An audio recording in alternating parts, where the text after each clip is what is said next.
Hey everyone, this is my first time doing a audio recording on this game. Excited to share what I've been working on.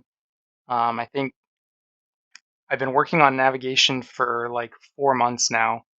Um, been wanting to work on it for much longer than that.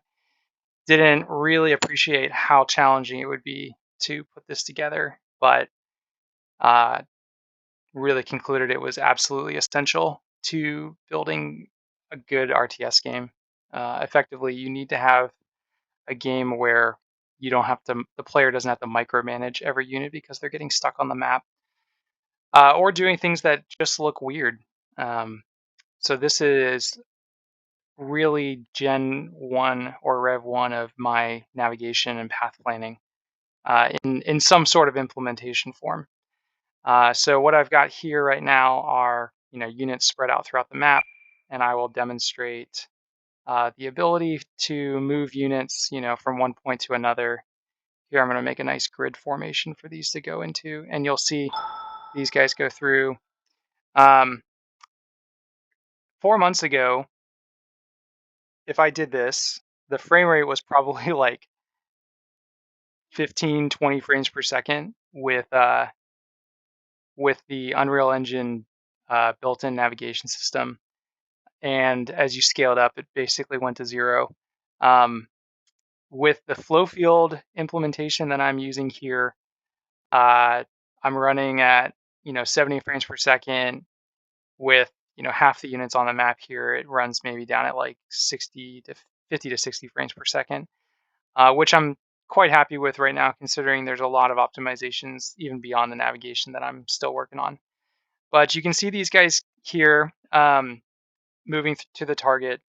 They started off in this location, and what they do is you can actually see, kind of a visualization of what this map looks like in this mini map form is two sets of grids, a macro grid and a micro grid, uh, with these smaller cells being the micro grid and then the larger cells being the macro grid.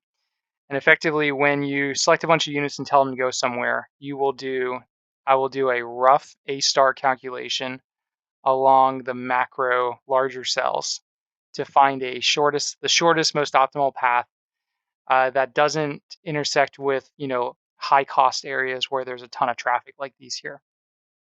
Given that it was a large formation, there ended up being two paths generated, which is why you saw these units come over to this area.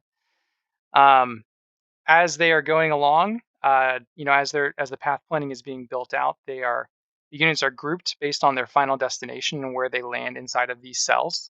So, multiple units that all land in one cell will be grouped together, so that you have a little bit of path optimization. If you notice, if I say, to this group, let me grab these guys. If I want them, do a circle formation here. If I, give them a command, they move pretty quickly. Part of the reason is that I actually don't generate any flow fields initially. Effectively, what happens is I create the rough course paths using the A star, and then assign units, and they literally start here, and the first unit who gets called, requests a flow field for that particular, cell. And so all the micro cells inside of this larger cell, I suppose, will generate a flow field. Um, once that one is created, any units that are going to the same final destination can reference that one. So constantly going through here, there's different flow fields being generated. Um, it was a lot of work to get the flow fields to all point in the same direction, giving somewhat semblance of realistic movements for these actors. Um, it still isn't perfect. You know, there's a lot of wiggle between the units, and I can explain some of that. But fundamentally, getting the flow fields to work, I think, has been the most challenging piece. Getting the cost fields, the integration fields, all to work. And not just having one giant flow field that would take forever to generate, but actually having many, many small ones. So let's do something a little bit more creative. So let's get this unit group and this unit group, and let's see which can do like 2 boxes. Yeah, this will really test things. So we're gonna completely interlock these. Um, this may actually break the game. We'll see what happens here. So we'll send these guys out. I'm not exactly sure what's gonna happen when they get in here. They might get stuck. This would be, pretty massive scale movements right now. In fact, you know, why not just move these guys over here just for kicks? Really stress test it. So we're at 49, 50 frames per second right now. Couple other things. So I've worked quite a bit following some really wonderful YouTubers, which I'll put some links in the video to, the one that I took a lot of inspiration from. Um, I came up with, or I followed this paper that a YouTuber referenced, that this researcher from Stanford came up with this concept of flocking behaviors using something called Boids, where you basically have a steering behavior for units in a similar area going to a similar destination. You have like an attraction for units in the same area, and then you also have a repulsion if they get too close to each other.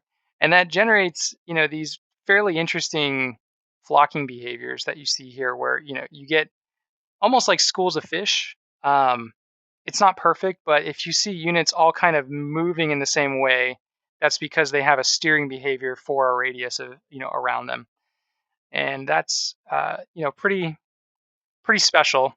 I guess we can see here this guy is trying to get to a place where there's really not a good final destination. So kind of curious about what he does there. I think he will just go forever at the current setup. Um, can rotate the map and everything. So all the functionality is still basically the same from what there was before. But yeah, pretty excited. We're back up at 70 frames per second now. I think that I'm really onto something in terms of, having a foundational layer. I think that this is close to good enough. I'll probably be doing tweaks forever, but the frame rate performance, the navigational abilities, I think it's acceptable for where I am. And I've got a lot of things that I hope to include in the future, like if the terrain changes, the cost fields are updated. I still don't have there's some things I want to improve on the path optimization if a path is blocked that I need to go through. I still would like to smooth out some of the movements of the units because they have a bit more wiggle than an M1 Abrams tank would actually have. So more work to be done there. But in general, really quite pleased. Um, yeah. Well, that is my update, and I look forward to sharing more with you guys soon.